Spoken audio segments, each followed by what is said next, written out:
Deməli, ay uşaqlar, deməli mən bugün sizə spirtləri, bir atomlu spirtləri izah edəcəm. Deməli, CN H2 plus 1 OH, yəni molekulunda karbohidrogen radikalına hidroksil qruplarının birləşməsi nəticəsində bir atomlu spirtlər yaranır. Mən bu düsturu başqa cür necə yaza bilərəm? Baxaq görək, CN H2, burada bir də hidrogen var. Gəlirəm buradakı hidrogenin üzərinə. 2 plus 2, 1 idi, oldu 2 və O.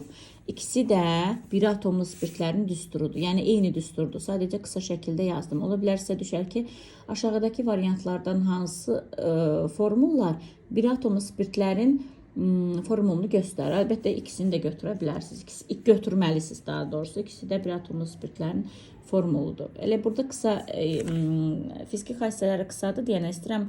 İndi bir də onu deyim. Nəyə görə deyərsiniz ki, müəllimə bir atomlu spirt olduğunu hardan bildiniz? Ay uşaqlar, əgər bir dənə hidroksil qrupu varsa, bu bir atomlu spirtdir və ya tək atomlu spirtdir. Hidroksil qrupların sayına görə. Bir dənədirsə bir atomludur, iki dənədirsə iki atomludur, üç dənədirsə üç atomludur. Bir dənə OH var deyə bir atomlu, yəni tək atomlu spirtlərdir. İndi mən istəyirəm test fiziki xassələrini deyim, qısadır. Deməli, spirtlərin ümumiyyətlə qaz halında olanı yoxdur. Yəni, spirtlər 1 və C11 də daxildir, maye haldadır. İndi spirti hamı evində var, hamı görübdür, məktəbdə görübdür. Yəni, bu gülünc bir şeydir ki, qeyb orada qaz yazasınız. Bilirsiniz ki, spirtlər maye haldadır. Gözümüzlə görmüşük də, yəni praktika kimyada çox zəif olsa belə spirti evdə görmürsünüz. Maye haldadır. Sual verəsiniz ki, ay müəllimə, bəs nəyə görə bunun qaz halında olan yoxdur? Çünki burada hidrogen rabitəsi var. Mən də sizə öyrətmişəm ki, hidrogen rabitəsini hardan müəyyənləşdiririk? Oradan müəyyənləşdiririk ki, əgər molekul fon elementləri arasında hidrogen birləşmək əmələ gətirirdi. Məsələn, H fluor, H2O, H2O2, NH3 bunlar bizə maye haldadır. Maye haldadırsa, biz deyirdik ki, bu hidrogen rabitəsidir.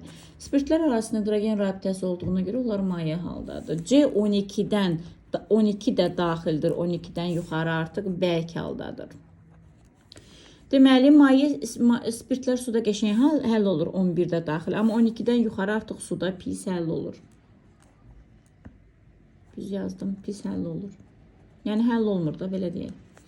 Deməli, nisbi molekul kütlə artdıqca suda həll olması azalır. Əlbəttə, kütlə artdıqca, iri olduqca suda daha zəif həll olacaqlar, düzdür. Amma qaynama ərimə temperaturu artacaq da.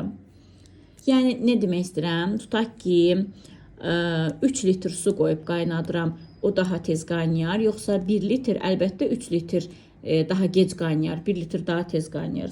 Spirtlərdə də indi bu qaydadır. Bu da belə. İndi istəyirəm sizə başa salım ki,